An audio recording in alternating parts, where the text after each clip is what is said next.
Thanks for tuning in to the Drive On podcast, where we're focused on giving hope and strength to the entire military community. Whether you're a veteran, active duty, guard, reserve, or a family member, this podcast will share inspirational stories and resources that are useful to you. I'm your host, Scott DeLucio, and now let's get on with the show. Hey everybody, today my guest is Brandi Benson. Brandi is an Army veteran who served in Iraq before being diagnosed with a rare form of cancer. Through this experience, she's written a book titled The Enemy Inside Me, and she's here to talk about overcoming the enemy inside you. She's also the CEO of Resume Advantage, which provides employment services to both civilians and transitioning military veterans. So welcome to the show, Brandi. Why don't you tell us a little bit about yourself and kind of everything about you? Thank you so much for having me, and I would be glad to do so. Yes, I'm Brandi Benson. I'm originally from California. I ended up joining the military in 2008, and I joined from Illinois. So, this transition, I ended up moving to Illinois. I think it was Gurnee, and I was staying with my sister, whose husband was, at the time, they were married. He was in the Navy, and he was at this place called Great Lakes. So he was stationed over there. So we all lived over there, and my sister had joined the military before me. And I thought that me being the bigger, the older sister, that I should probably be doing something with my life as well. So I decided to join as well. So I joined in 2008. I was in the active or regular Army for 1 month and 9 days. So when I got to my first duty station, I was there for 1 month, 9 days. And I was stationed at Fort Carson in Colorado. And I immediately was told that I was going to be deployed to Iraq. So that definitely came pretty quick. Yeah, very, very fast. Came like as a huge shocker. I felt like, why would the military want me to go? And I just learned how to throw a grenade, how to clear a room, how to like fix a collapsed lung and, all of this stuff. Like I just finished, ruck marching and basically like getting used to doing all this stuff.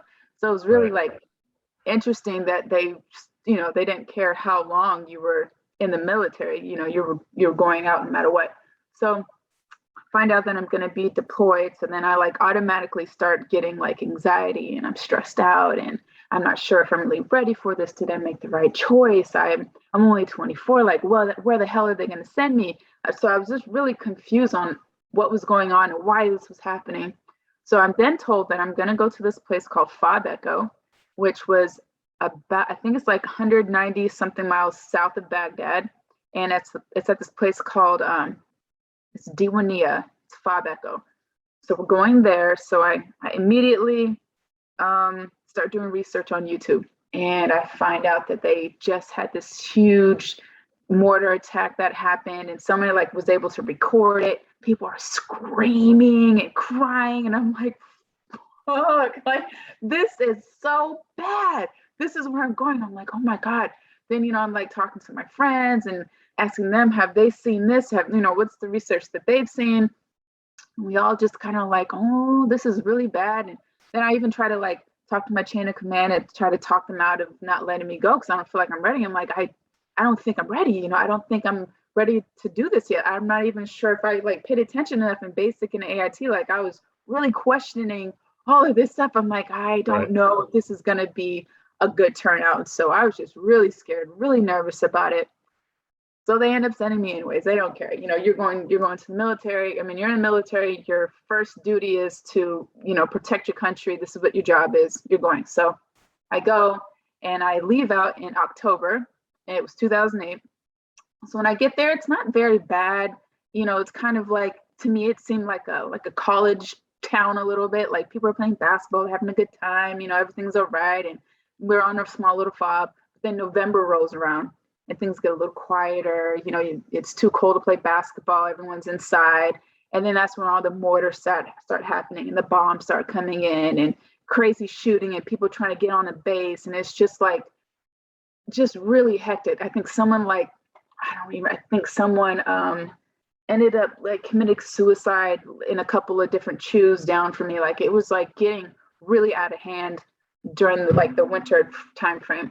So around December time frame, I'm experiencing like extreme fatigue and I'm really tired and I can't like kick this tiredness at all. And then that's when I start noticing like a different change in me, like something's going on and I just not quite sure what it is. Like I was just so tired. And I thought it was because I was deployed in Iraq. I'm 24, I'm young, I'm away from my family, I'm middle of war. Like maybe that's what's going on. Like I need more rest. But then that's when I discover a month later in January, this lump in my leg. And then that's when everything went straight downhill. So you just discovered this lump in your leg, right? And so in addition to like the fatigue and things like that, was there any pain, or was it just like all of a sudden you notice like there's this lump that wasn't there before and now, oh my God, it's sticking out and it like a sore thumb almost, you know? Yeah, you know what? And it wasn't even sticking out. The way I found it, so that whole month in December, I was like working out really hard. And one of the symptoms was if you got a 300 on a PT score, you get 3 days off. And I was like, if I could get 3 days off, then I will definitely catch up on my rest. Everything will be okay. So I was like going really hard at the gym. Like I was working out 3 times a day. I'm running miles, you know, keeping up with the guys and doing really great. And then in January, so I've been working out all December and I'm thinking that's why I'm tired.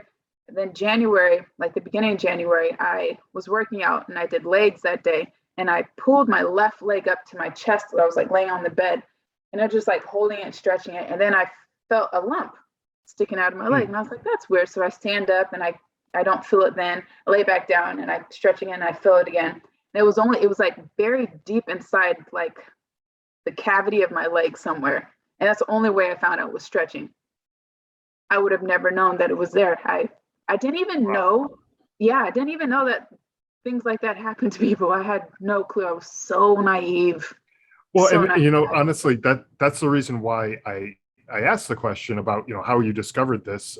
You know, what was it, a pain? Was it something that was it protruding or anything like that? Because like you said, you didn't know, and you didn't know that type of thing happened to people. And I'm sure the listeners who might be listening to this might not know that either. And so, you know, I like to be able to learn from other people's experiences. You know, unfortunately, this is something that happened to you, but you know, if we can pass some information and knowledge on to the listeners, hopefully, you know, they can discover these, you know, this type of thing soon if it does happen to them, and you know, realize, you know, that it's something that they probably need to go get checked out. So, so okay, so you discover this lump in your leg. What happened from there? Did you obviously you probably, you know, went to the, you know, medics or whoever you had on base there and tried to figure out what was going on with you, but you know, what happened there? So I discovered this lump. And I think nothing's wrong with me at all because I don't know. You know, you're young. You don't think anything crazy going to be happening to you because you feel invincible. That's definitely probably what it was. That's exactly right. Yeah. Yeah. Like I'm sure I was just like, you know, I'm 24. Like I'm healthy and I'm like really keeping up and I'm running like the fastest times and body's in the best shape of my life. So this lump in my leg didn't concern me one bit and it didn't hurt. So I was like, it's probably nothing. It's probably going to go away. So I show my roommate, I show my NCO, I show a couple of friends, and everyone's like, like, why are you not concerned? And I'm like, why would I be concerned? Like, it doesn't hurt. And I'm like, and every time I push it, like, it won't go anywhere. It's just like this hard mass just sitting in my leg. So I'm like, you know, it's probably nothing. And they're like, well, you know what? I think you need to show, you know, Captain May, who's our medic, over there. So I go to the medic station and I go to show her. And my whole premise of going to her and showing her is because now that I've had like 6-7 people say that this is concerning, this is something's wrong, I'm like, I know she's going to put me on quarters. I know she's going to let me go, get some rest and go to sleep. Like, I'm like, there's no way that all these people think something's wrong. And then she's going to be like, you know, go back to work. So I go there, I'm thinking I'm going to get put on quarters. I just need a couple of days to catch up on rest. I'm really tired. So that's the whole reason why I even went. So I go to her, I show her my leg, and she looks really concerned, but she's not saying anything. And she just gets really quiet. And then she brings in a couple of different people. And then everyone, they leave and they're like talking outside a little bit. Then they come back in and they're like touching my leg a little bit and like ask me how long have I had it for? Is it painful? When did it pop up? Do I have any other bumps like that? And I'm like, I don't know anything. I just saw it. It's not hurting. I'm not sure. She's like, okay, well, we're sending you immediately to Baghdad to get a CT scan. And I was like, okay, cool. If I go to Baghdad, I'm going to be in the green zone, not the red zone anymore. It's going to be safer. There's going to be, it's going to be a little better living quarters. So I'm like, that's totally fine. Plus, it's further away. That means I'll get more rest. I won't have to go to work. I'll be able to sleep in. So I'm like, that's totally fine with me. So I go get a CT scan, get that done. The doctor comes over and he says, we know for sure there's blood flowing in and out of it. However, we highly suggest that you go to Germany. And I'm like, yeah, why would I not want to go to Germany? Like, what? That means I'm definitely out of war zone. I can maybe go get a beer. I'm over, 21. I can, I'm in a beautiful picturesque place. Like, I would love to go to Germany. The food's probably really good. Like, I want to go there. And so at this point, you're really just concerned with the fatigue, right? Yeah, I mean, it seems like to you, the further I get away, yeah, the further I get away, the longer I'll be able to catch up on sleep.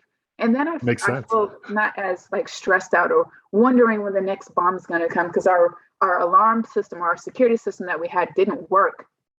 It's supposed to go off, I don't know, 10 seconds, 30, I don't even know what the time frame was, but it's supposed to go off ahead of time to let you know there's incoming. It was broken. So you never knew when the next mortar, bomb, whatever was coming. So that was very stressful as well. But I was just happy to be, out of there.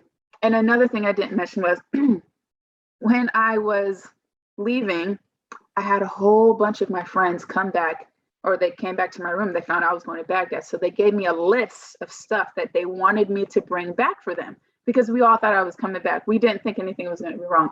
Some people had Nike shoes, some had food, drinks, like, blankets. They wanted me to go to these shops wherever and get this stuff. So I had like 2-3 lists of stuff to get for people, like 3 different people, and they wanted different stuff. They gave me money to do this because we all thought I was coming back. I never came back. So I still owe them money. Yeah, and I don't have any of this stuff. So yeah, that's 14 years ago. But anyways, so I finally get to Germany. And when I'm at Germany, they tell me I have to get an MRI. And then I'm in constant contact with my mother, and I'm telling her what's going on. And I'm letting her know that I'm in Germany. And she's like, why are you in Germany? You're supposed to be in Iraq. I'm like, oh yeah, like I got this lump in my leg, and they're like, they're like taking me different places, and I had to get things checked out. And she's like, a lump in your leg? I'm like, yeah, just a lump, She's like, I don't think that's, I think this is something serious. And I didn't take it seriously because I never, I didn't know. So I go to the doctors, we get the MRI, and then I get the results back, and he tells me that it's a tumor. And I was like, what the hell is that? What's a tumor? I'm like, what is that? I've never met anybody with a tumor before. I'm like, what? I'm like, okay. So I go online and I do some research, and I find out a tumor is, a mass of cells, and it could be cancer or it could be benign. And I'm like, whoa, what does this mean? I'm like, okay, so what, I'm like, I'm thinking cancer. I'm like, there's no way I could have cancer because I'm young, I'm healthy. I'm like, I don't do drugs. I'm not like, into all these terrible things. And I'm young, and I thought older people got cancer, because that's all I used to see, was people who were older had cancer, and right. Them. So they smoked or they drank or they did bad stuff. So I'm like, oh, it can't be cancer. That's just no way. So I tell my mom it's a tumor. She's really concerned, really kind of upset a little bit that I'm not taking it as serious. And then I get my biopsy done, and the doctor says to me that he hopes it's not Ewing sarcoma. And I was like, what the hell is that? And he's like, but I think it's a nerve sheath tumor. And I was like, what is that? So I automatically go online again, and I start doing research, and I find out both of these are cancers. And I'm like, okay, this is really serious. This is not a joke. I'm gonna die. So I call my mom, and I remember talking to her on the phone. I was really depressed and sad, and I was just, oh my God, it was horrible. And talking to her, it was like super early in the morning. It was like 4 in the morning or 5 in the morning. And she also had my nephew, Donovan. He was a baby at the time. My sister was also deployed in Iraq, but she was at the Air Force base, so it was much better and safe. So she is deployed, my sister's deployed. My nephew's with my mom, and I'm talking to my mom on the phone. And she's like, well, what'd the doctor say? I was like, well, they said that it's cancer. And she started screaming so loud, and she dropped the phone, and it was just so sad and just so heartbreaking. And I could hear like the panic in her voice, which made me cry. And I was really, scared about what was going on. And I remember like I got off the phone with her, or before I got off the phone, she said she was going to come and take care of me. She's like, I don't care what happens. Like, I'm coming to take care of you. I'm leaving everything in Texas, and I'm going to be there. And I was like, oh my God, this is like the worst news you could ever get in your life. I'm in like a foreign country. Now I'm dying. I don't know what's going on. I don't have any family with me. I don't have anybody. And this news is just like, like crushing my soul. I'm like, this is terrible. So I automatically go into a deep, dark depression. And I start taking sleeping pills, because I can't. Every time I'm awake, like, all I started thinking about is having cancer and where it's going to be manifesting to and what's going to happen. And I'm going to die and I'm going to go to hell or heaven. And it's like fucking freaking out, man. I'm like, I don't know, like, what is going to be happening with me. And so, I just started taking ton of Benadryls, and I slept like the rest of the days, except for the days when I had to go to the doctors and find out what type of cancer it was. So like the first 5 days, I'm just taking lots of Benadryl, and I'm resting and I'm sleeping as much as I can. And I remember talking to my roommate who was there, and we were reading the exact same book, and we had the exact same blanket, which is so odd. I just think that's really weird that we had, like, out of all the books in the world, we were reading the same book on the same chapter, had the same blanket. Very strange. That is very strange, weird, yeah. Right? And I just remember thinking, like, this is so crazy. But she ended up being back to being, I think she was like, I can't remember, it was like Taji or Ta, something's with the T. She went back to being deployed, and I was sick and stuff. But that's just a side note. I just thought that was so bizarre that happened.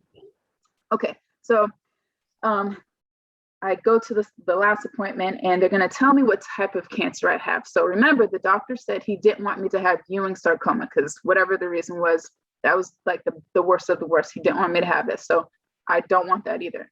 So I go there, and I'm talking to him, and he says, okay, we think it's a nerve sheath tumor. And I'm like, okay, cool. Like, that's not the bad one. That's not the one the doctor was, all scared about. I'm like, all right, tell my mom the information, tell everybody everything. I remember, like, as I'm getting checked out, I'm just like really sad and depressed, and I'm trying not to move around too much, because I'm not very smart about cancer. I didn't go to school about that. So I'm like not trying to walk too fast. Like, I don't want a piece to break off and like go somewhere else. Like, I had no clue how it worked. I didn't know. So I was trying to do the best I could to like not make it spread anywhere. So go to Germany, go on my long flight, sad, depressed, all that. And I remember falling asleep and waking up to this guy in a stretcher, and he had been in in some sort of like bomb or something, and he was dead. Oh. Yeah, it was terrible. And I was like, he was right in front of me. I'm like, what the fuck? Like, what is going on, man? And then there was like, he had like another friend that was over there, and it was just so terrible. They were all burnt and bad. It was just horrible. It was just bad. It was so scary. I was like, this is what I asked for. I asked to join the military, and this is what I got. So get to Walter Reed, and then they tell me they have to do a new biopsy. I asked why, and they said because I have to get a new, they have to make sure that it's that same cancer that they thought I had. So the old cells had died, had to get a new fresh biopsy. So I do a new biopsy, and they come in, and first they tell my mom to go out, get my mom. So my mom comes out, and they're talking to my mom, and my mom comes back, she's crying, she's all upset and stuff. And she looks all worried, and she's like knotting up her tissue, and in her hand and stuff. I'm like, oh God, this is probably not good. And they sit me down, and they tell me, well, we've confirmed the type of cancer that you have. And I'm like, okay. And then he's like, it's a Ewing sarcoma cancer. And I was like, oh no. I'm like, oh God, that's the one the doctor did not want me to have. I'm like, fuck, man. So of course I start doing my research, right? And I find out that it spreads to your lungs, your spinal cord, your brainstem, that you don't have a high survival rate past 5 years. If it does leave, it will come back. And so it spreads all these different places. And they're talking about they're going to amputate my leg and my hip. And I played soccer for so many years, and now that's out the window. Like I'll never play again because they're not trying to take my leg. It was just really, really, really, really tough mentally, physically, emotionally. It was just so draining knowing that this was going to be my future, and my family and my mom and, you know, my nephew and all of these people were going to have to like watch me die. It was really hard. Mm-hmm. Yeah. So did you ever discover the cause of this cancer? Was it like exposure to anything in the environment, or was it just bad luck?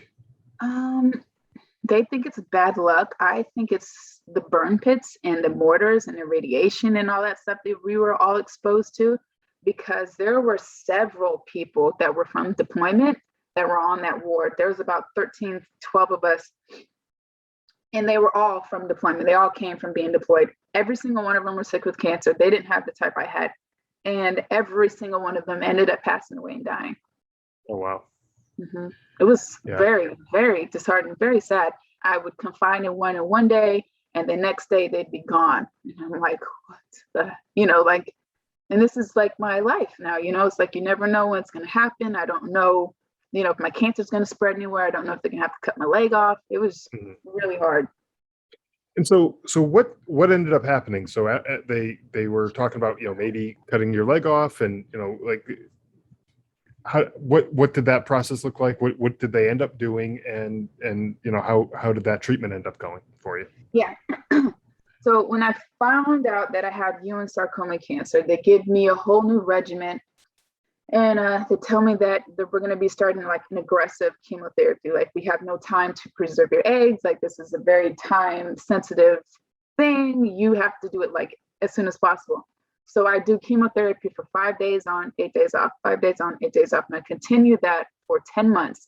And I did about 101 chemotherapies in 10 months. Like, wow. I was dead to the world. I was so sick, so weak, so just, it was just really bad. I was like, I looked like I don't know, I just looked so ill. Like, I had a gray pale color. It was insane, so crazy. And a bald head, it was crazy. But so they tell me they're going to amputate my leg because they're not sure if the chemotherapy is going to respond or not. And because they've never had a case of Ewing sarcoma cancer before, ever in their entire history that they've been working there.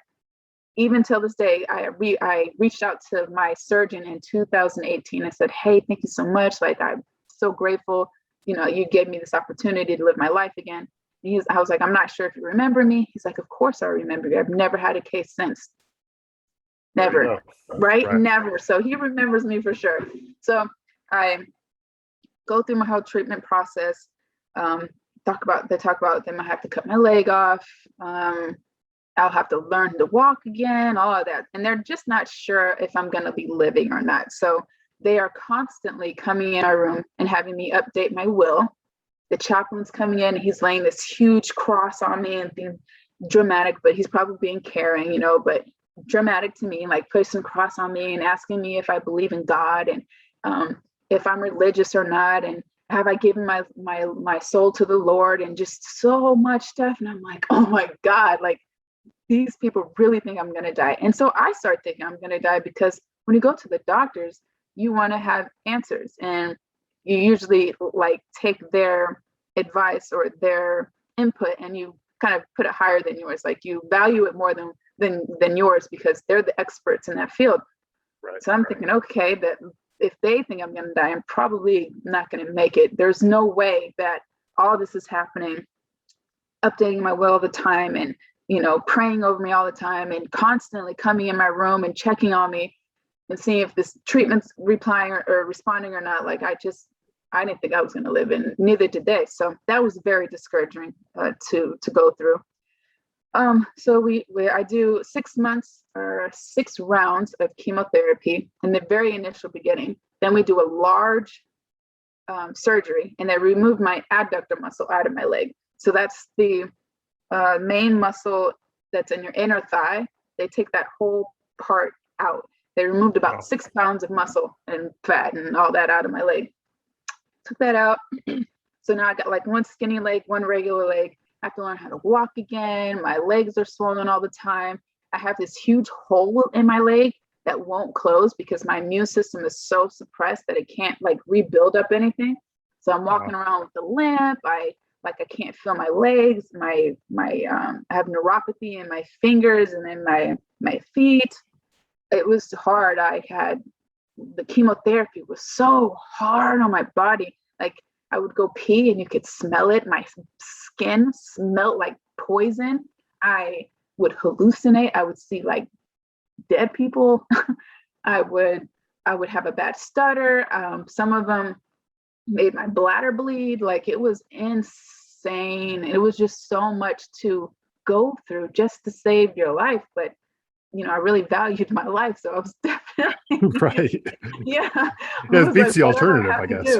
Yeah, I had to like torture myself nearly to death every time, bring you to the brink of death, and then they like rehydrate you with saline and trying to save you back to life so they can bring you back to the brink of death again. So I continued that for months and months and months. And when I first started out, I was very strong, very in great shape. I'm not gonna say six pack, but I had a really nice, solid physique on me.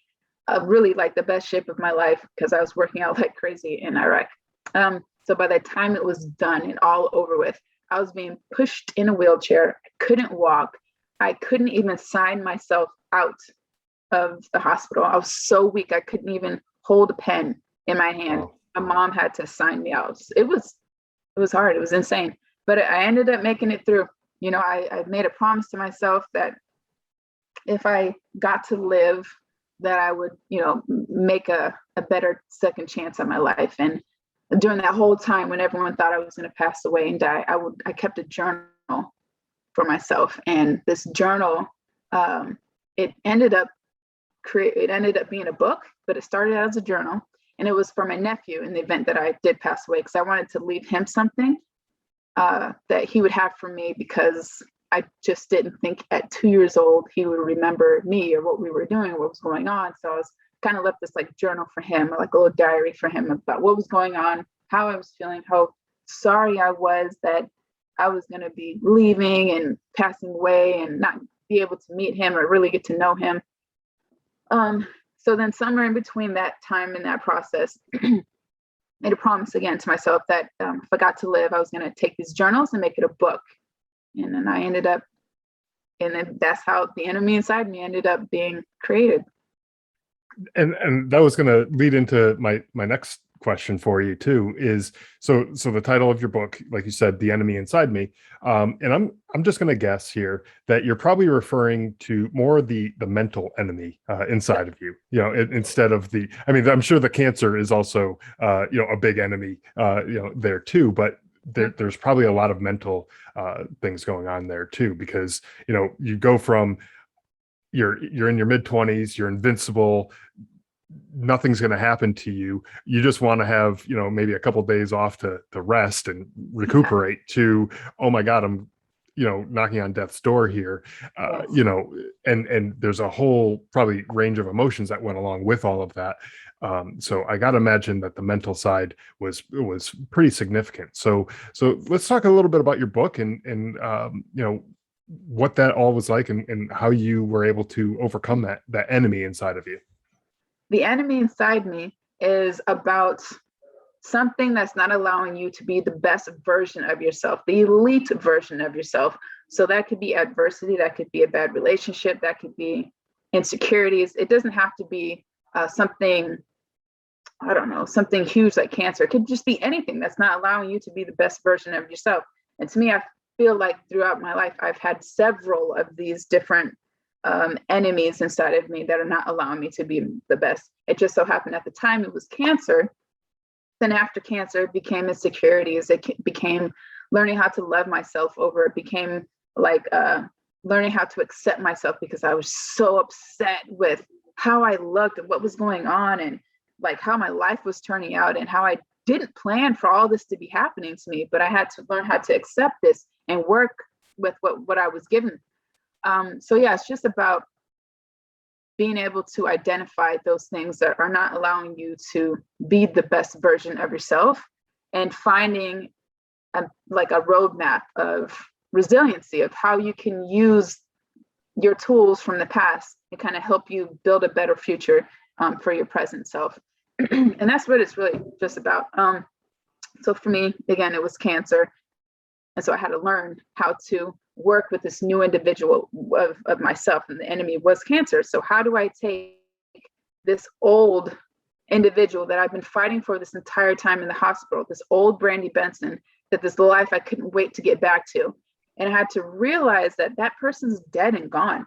I'll never be the old Brandi again. That person is gone. She'll never come back.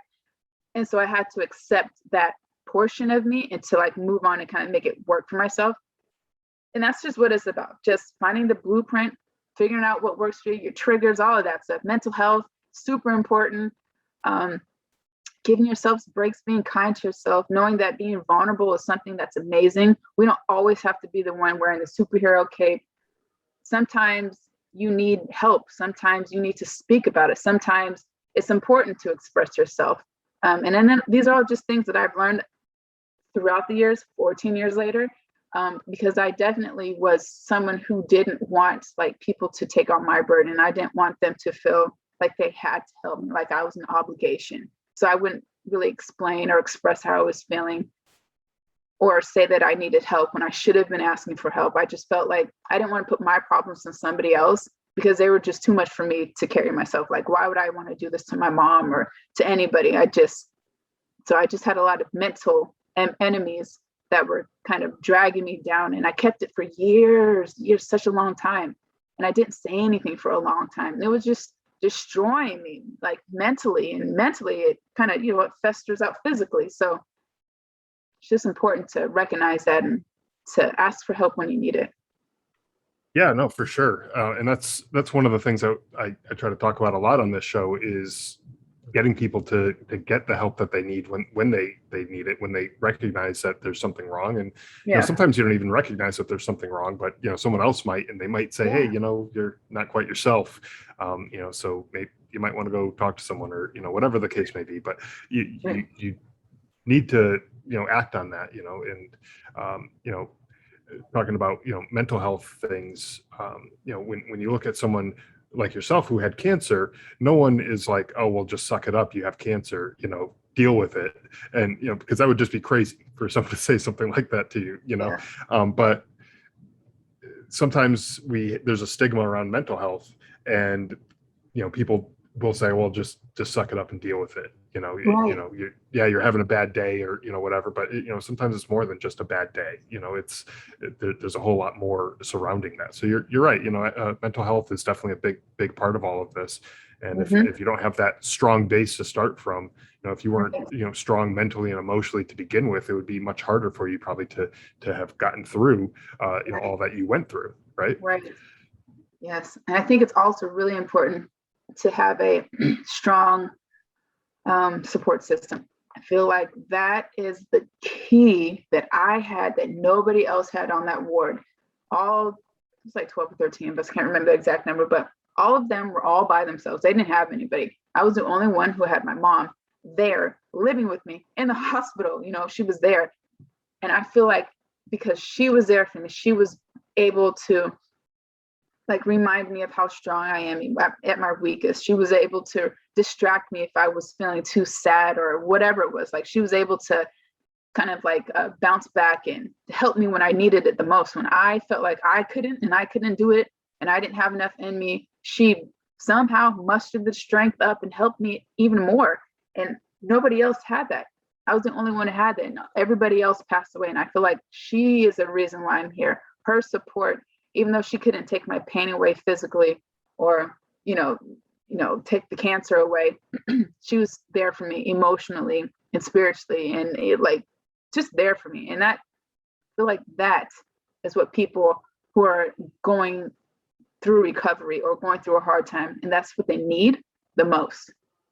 And if they don't have a support system, I feel like they should seek one out. There's groups now, like Instagrams, there's Facebook groups, there's different therapy groups. I just feel like getting out there and talking to people who are going through a similar situation, such as yourself, is very vital to someone's longevity. That's great advice, I think. With finding that support network. If you don't have a close family or whatever, it's important to know that there's other people out there who Yes. might be in a similar situation. Maybe they don't have the exact same form of cancer as you did, for example, but it's still a scary situation if you have any form of cancer. And so if you didn't have that support network built in with your own family, then I'm sure there were other people there who you could have maybe leaned on and supported them while they supported you, kind of vice versa, like that.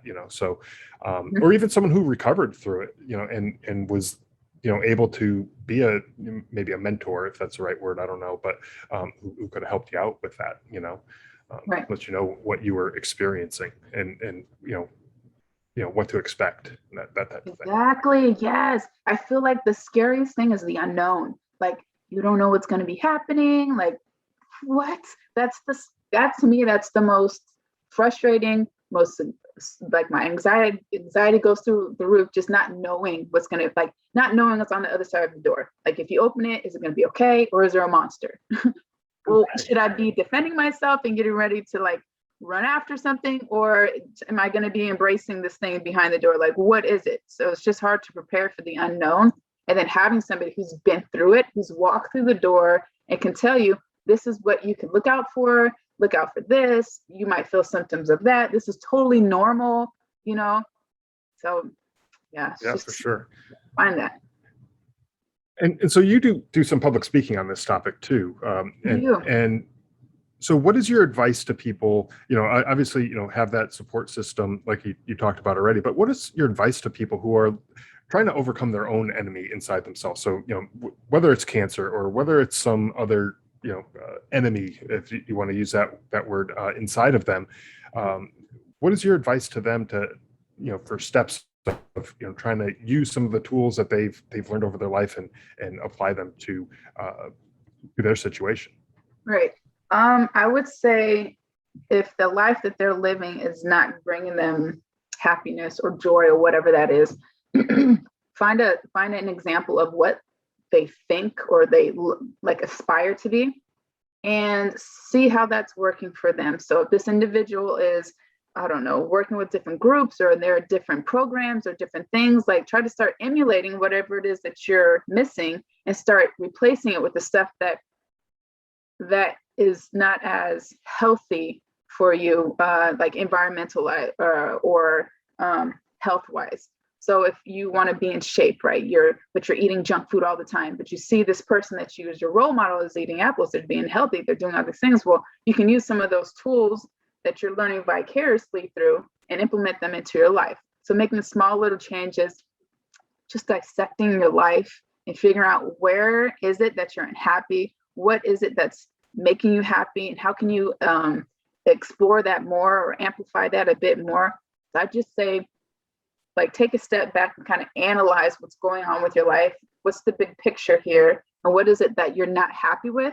And how can you find ways to fix that and to, like, remedy those issues and those problems? Because I feel like we can all live the life that we want, and our lives and what happens to us it's all a result of our decisions that we've made. If we have better decisions and we're more informed with more resources, and we have better, healthier outlooks on life, like, you can live the life that you want.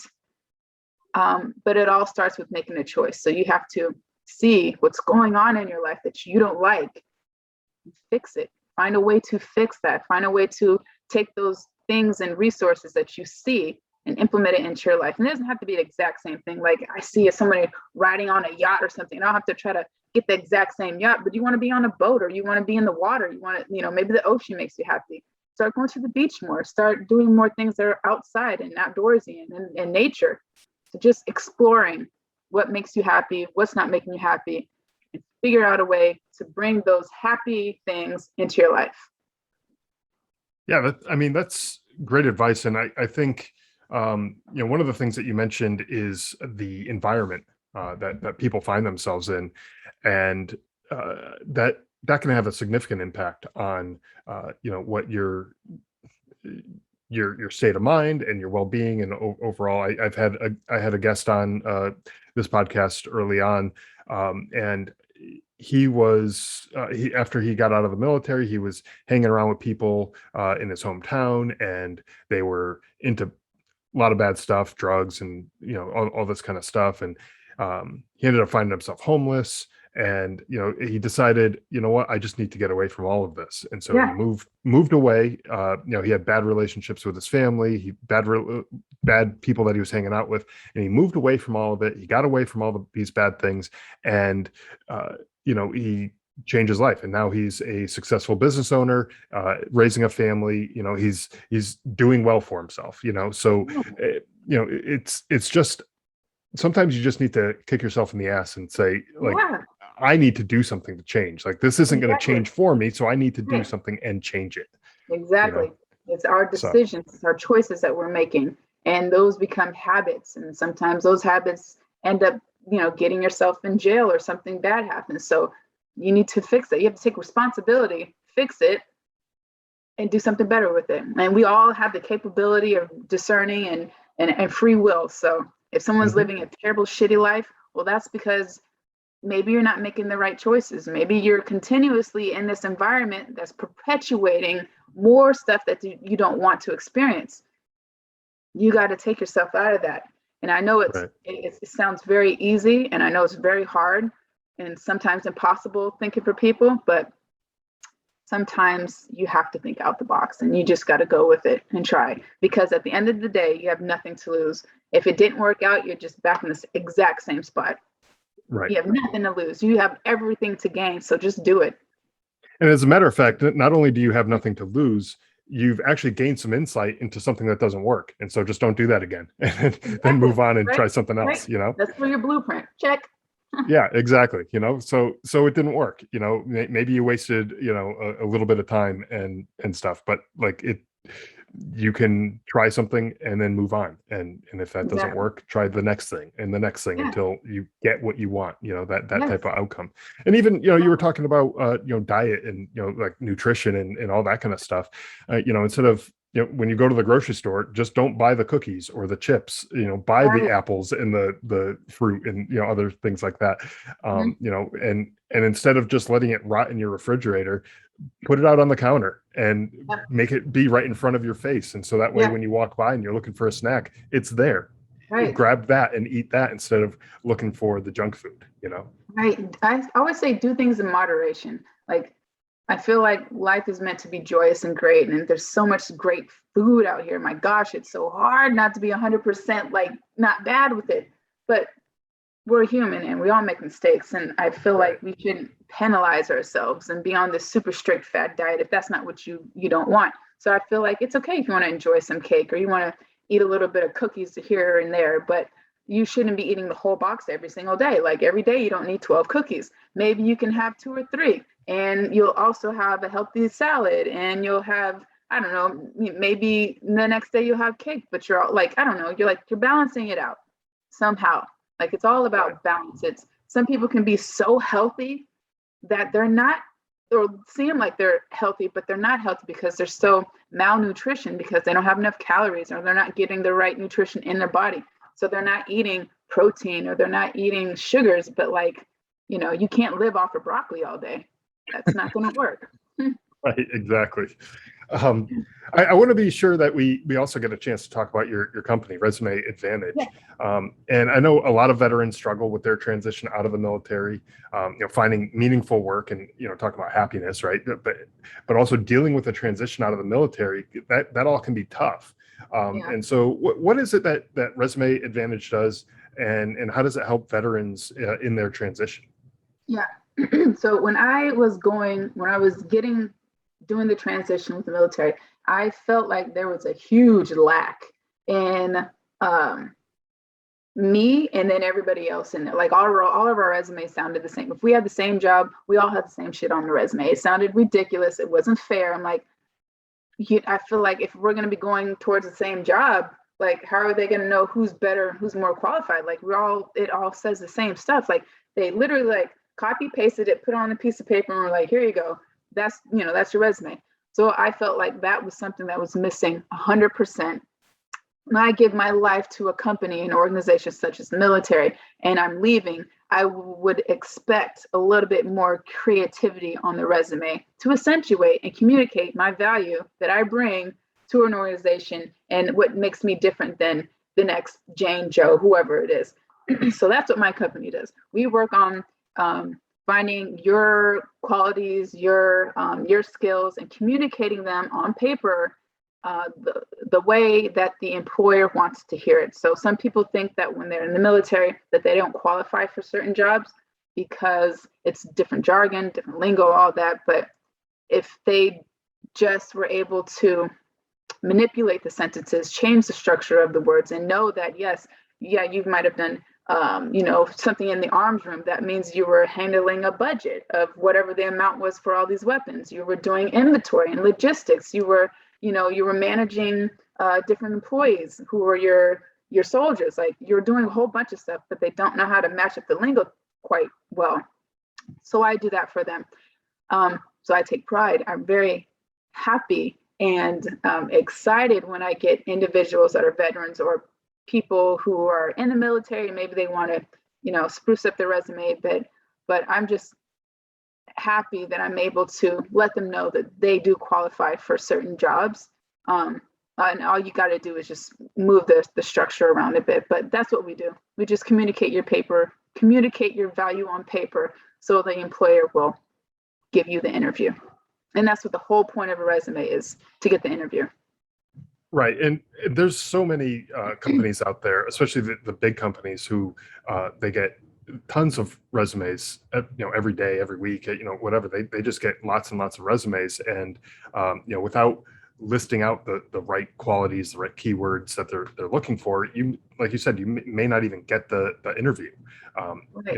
And you may have all the qualifications, but if you don't communicate it effectively in that resume, right, then you might be out of luck in that way. Yeah. So called the applicant system, ATS, and you have to hit the key industry buzzwords that resume is laid out for you on. And so you got to make sure if they're asking for a certain management or asking for a certain amount of years, like you're highlighting that experience and explaining the key successes or accomplishments and why you are valuable or you deserve that job more than anybody else, and then what you can bring. So you want to talk about, I always put in sometimes I'll put in like their hobbies that kind of make them, a little different, or just make them more like when you're going through a resume, you're trying to see if this is the right one for the job. So I list out their hobbies. I'll list out like their hard and soft skills. I'll list out accomplishments, and I'm just trying to brag as much as I can. And I make these people sound like scientists and amazing. It's great. I can do some really great stuff. No, that is great. And like you were saying before, it seemed like, a lot of these resumes were just very robotic, and they were like, okay, here, let's copy and paste these skills and put them on the thing and then, send that out. But that doesn't really speak to who you are as a person. And like you were saying, a lot of times, hiring managers are looking to see, is this person a good fit, maybe for the company culture or, whatever the case may be. But without some color to the story, you don't really know who the person is, other than some robot on a piece of paper, Right. And that's why the interview is also really important. We help with the interview process as well. So making sure that they're speaking with confidence and they're given different examples. So it's called a STAR format. So it's situation, task, action, and result. And so when they're asking you a question, you answer in a STAR format. So so they say, how, when you ran into a hard time managing this type of employee, what did you do? So you say the situation, what the task was, what the action that you did to resolve that, and what the result was. So you get straight to the point. And they're like, oh, okay, check. Right. Got it. Yeah, no, I get it. I get it. Yeah, that makes sense.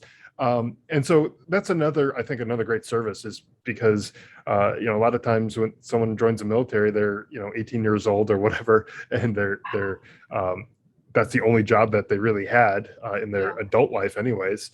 Yeah. And they aren't really used to going on an interview after getting out of the military. And so, Yeah. that could be an intimidating process to go through, sitting down Yeah. and talking to Yeah. someone and talking about your strengths and weaknesses and all this kind of stuff. And Right. if And you've that's never a trick done that question. before, Weakness thing is a trick question. I always say, my weakness is saying no. Like, I'm an overachiever. Like, that's what you I want to say. care That's too what you much want or to- something. Yeah. Like, oh, I'm not really good at like budgeting. What? No. Oh, that's this job, so that's I know, not right? good. Right. Take him off. He's not good. Take him off. Yeah. So, anyways, I mean, it seems like this type of service is really useful for the veterans who maybe don't know how to communicate their value on paper and or even in verbal, like in an interview format where they need to sit down and talk to someone and have be able to answer those questions in an interview. So this seems like really a great service. So I'd highly encourage anyone who is looking to transition out of the military, or even if you've been out of the military and you're looking to spruce up your resume, maybe looking for a career change, something along those lines. Reach out. The company is Resume Advantage. I think that would be a good first place to start. And through talking with you, over this last, almost an hour now, time really flies in this, but it seems like you really have, a good grasp on, understanding people and understanding their, what they need and how to communicate their values to prospective employers. So, Yes. yeah. So, well, it's been a pleasure speaking with you today. Hearing about your story, hearing about the struggles that you went through with the cancer, and how you've recovered and how you've thrived afterwards, is really inspiring to me, and I hopefully to the listeners as well. Where can people go to get in touch with you or find out more about your book and Resume Advantage and everything else that you're doing? Okay, so if you want a resume or some sort of employment services, you can go to www.resume-advantage.com. So that's my website. And then the email, so say like you want to work together, you need a resume updated or created, whatever your choice is, you would go, my email is Brandi, Brandi, Benson @resume-advantage.com. And then if you need somebody to do speaking engagements, that would be www.brandylbenson.com. And then that email, so many emails, is brandi@brandylbenson.com. And you can find me on Instagram. You can find me on Facebook, Twitter, and my handle is Brandi L. Benson. Perfect. I will have links to all of this in the show notes. So anyone looking to get in touch with Brandi, whether it's for employment services or to hire her as a speaker, or even to find her book, I'll have a link to her book, which is available on Amazon. Is it anywhere else, or is it just Amazon? It's on Amazon, and it's on Barnes and Noble. It's wherever books are sold. It's over there. Yep. Perfect. Yep. No, that's okay. And I'll have at least have the link to Amazon in the show notes, so you can definitely grab the book there. And again, it's been wonderful speaking with you and hearing about your story and everything that you've accomplished since getting out of the military. I really do appreciate your time. Yes. Have a great day, and thank you so much for having me. I really appreciate it. Oh, you're welcome. Thank you. Thanks for listening to the Drive On Podcast. If you want to check out more episodes or learn more about the show, you can visit our website, driveonpodcast.com. We're also on Instagram, Facebook, Twitter, LinkedIn, and YouTube at Drive On Podcast.